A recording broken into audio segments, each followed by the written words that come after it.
students, today I am going to discuss a poem from your textbook. The name of the poem is Animals and the poet is Walt Whitman. Okay, page number 83. So here in the poem Animals, the poet shows his desire to live with animals whom he finds more comfortable than living in the human society. এই poemটোত ইয়াতে কবিয়ে তেওঁৰ ইচ্ছা এটা প্ৰকাশ কৰিছে যে তেওঁ উভতি গৈ মানৱ সমাজৰ পৰা আঁতৰি গৈ তেওঁ জীৱ-জন্তুৰ লগত থকাটো বেছি সুবিধাজনক পাইছে যিহেতু তেওঁৰ বাবে for him human society is false and hypocrites, double standard, artificial, and he finds more comfortable to live with animals. তেওঁ কি পাইছে মানৱ সমাজখন তেওঁ ভুৱা ফাঁকি মিছা এনেকুৱা অনুভৱ কৰিছে আৰু তাতকৈ বেছি তেওঁ জীৱ-জন্তুৰ লগত থাকিবলৈ বেছি ভাল হ'ব বুলি তেওঁ অনুভৱ কৰিছে. Let's proceed. I think I could turn and live with animals. They are so placid and self-contained. Now he shows his desire that he wants to go back to live with animals because animals are very placid. Placid means calm and quiet. See here, meaning is given calm and quiet. That means শান্ত. জন্তু জীৱ-জন্তুবিলাক শান্ত and self-contained. Self-contained means full control of self. That means they have full control on themselves, which the human beings don't have.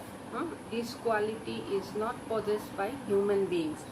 যে কৈছে যে জীৱ-জন্তুবিলাকৰ কি আছে এটা নিজৰ ওপৰত নিয়ন্ত্ৰণ আছে, নিজক সংযত কৰি ৰাখিব পাৰে আৰু সেই বস্তুটো তেওঁ মানুহৰ সমাজত কি পাইছে সেইটোৰ অভাৱ পাইছে. নিজক সংযত কৰি ৰাখিব নোৱাৰে, কি কৰে পাপ কৰে, দুষ্কৰ্ম কৰে, লোভ বেছি, নিজক সংযত কৰিব নোৱাৰে. কিন্তু তাৰ বিপৰীতে জীৱ-জন্তুৰ মাজত সেই গুণটো তেওঁ বিচাৰি পাইছে যে জীৱ-জন্তুবিলাক কি সেলফ কণ্টেইন, তাৰমানে আত্মতুষ্ট, যিখিনি পাইছে তাতেই সন্তুষ্ট আৰু নিজৰ ওপৰত নিজক সংযত কৰি ৰাখিব পৰা জীৱ-জন্তুবিলাকৰ গুণটো আছে.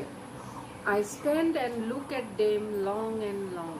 Now he observes animals, their qualities for a long time, standing and he watches their such qualities. কি কৰিছে বহু সময় ধৰি জীৱ-জন্তুবিলাকৰ এই গুণবিলাক তেওঁ লক্ষ্য কৰিছে. They do not sweat and whine about their condition.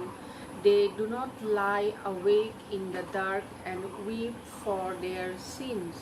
Now, they do not sweat and whine. Sweat and whine means to complain, to cry.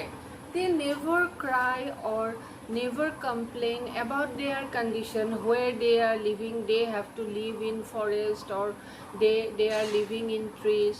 But what do human beings do? We people, the more we get, the more we cry to get more, isn't it? যিমানে পাওঁ আমাক আৰু লাগে, মোৰ এইটো নাই, মোৰ গাড়ী নাই, মোৰ দুইতলা ঘৰ নাই, মোৰ বেলেগৰ নিচিনা এনেকুৱা নাই. আমি পোৱাখিনি লৈ সন্তুষ্ট নহয় মানুহবিলাক, কি আৰু লাগে. কিন্তু জীৱ-জন্তুবিলাকে কি এই জংঘলত আছে, ঠাণ্ডাত আছে, বৰষুণত আছে, সিহঁতে যি অৱস্থাতে নাথাকক সিহঁতে কেতিয়াও কি নকৰে সেইটোলৈ sweat and whine, তাৰমানে অভিযোগ নাই কাৰো ওপৰত. They do not lie awake in the dark and weep for their sins. সিহঁতে কেতিয়াও আমাৰ মানুহে কি কৰে human beings commit crimes, sins, so they cannot sleep at night and they have to cry for what they have done, for their misdeeds.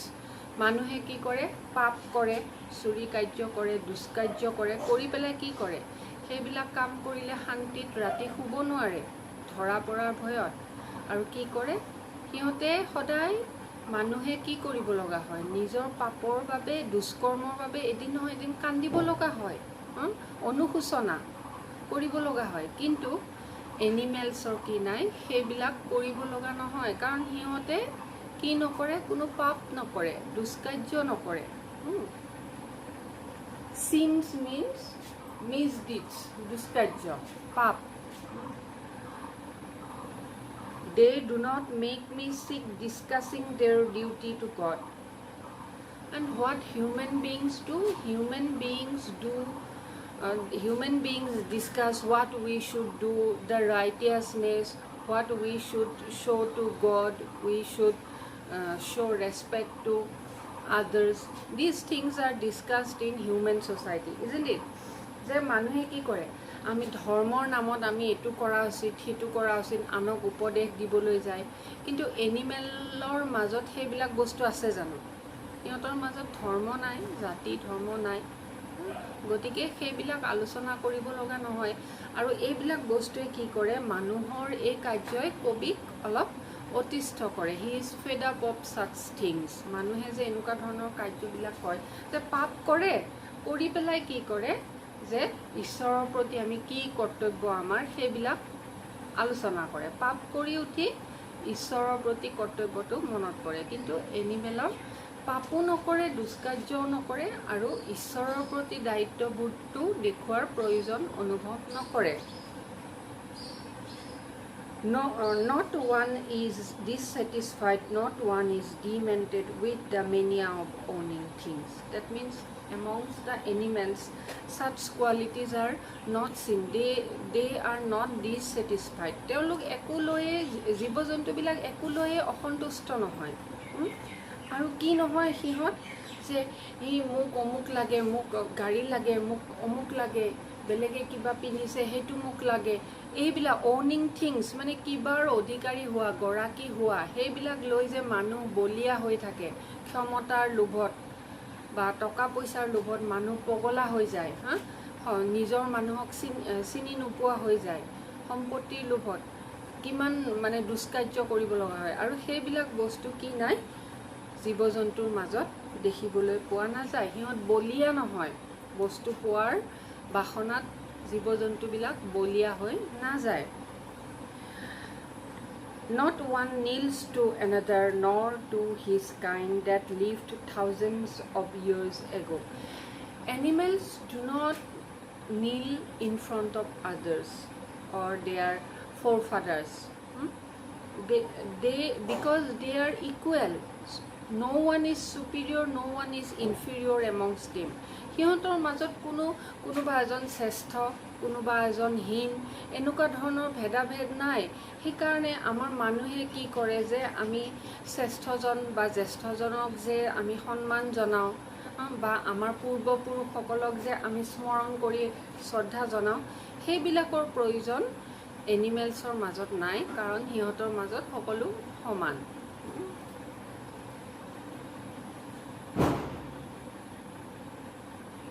Not one is respectable or unhappy over the whole earth. Amongst the animal, there is no one who is superior or respectable. There is no such position and they are not unhappy. They all are happy. They all are self-contained, self-satisfied. So they show their relationships to me and I accept them. So such qualities, the poet likes such qualities of the animals and therefore he accepts the living style of animals. তাৰমানে কি হৈছে এই গুণবিলাক কবিৰ ভাল লাগিছে জন্তু জীৱ জন্তুৰ মাজত থকা এই গুণবিলাক যে সিহঁতে একোলৈ অসন্তুষ্ট নহয় কান্দি নাথাকে মোৰ এনেকুৱা হৈছে তেনেকুৱা হৈছে কান্দি নাথাকে সকলো সমান সিহঁতৰ মাজত শ্ৰেষ্ঠত্ব দেখুৱাবলৈ কোনো প্ৰয়োজন নাই কিবা বস্তুৰ লোভত বা কিবা বস্তুৰ গৰাকী হ'বলৈ সিহঁত বলিয়া হৈ নাযায় এই গুণবিলাক কবিৰ পছন্দ হৈছে আৰু সেয়েহে তেওঁ সিহঁতৰ জীৱনশৈলীটো গ্ৰহণ কৰিবলৈ কবিয়ে গ্ৰহণ কৰিবলৈ ইচ্ছা প্ৰকাশ কৰিছে So they show their relations to me and I accept them. They bring me tokens of myself day and avenge them plainly in their possession. Bring me back their tokens. Tokens means symbols.